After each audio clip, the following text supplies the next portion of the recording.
Mabisang orasyon, panawag ng mutya mga boss. Una, habang naghahanap kayo, usalin nyo ang orasyon na ito. Sa mga hirap makahanap ng mutya, ito ang ginagamit ng orasyon. At tested ko na rin ito mga boss. Probado to.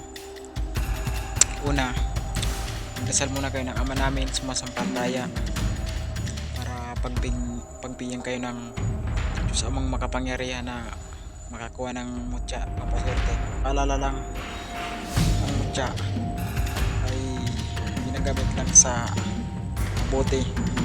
Kapag nakakuha na kayo, huwag niyong itong ipagmamayabang kasi karaniwang nawawalan ito ng bisa at kusa kayong lalayasan. At habang nag-uusal kayo, inihihip niyo sa dibdib niyo habang kayo naghahanap ng mutya, ng orasyon. Yan ang paks.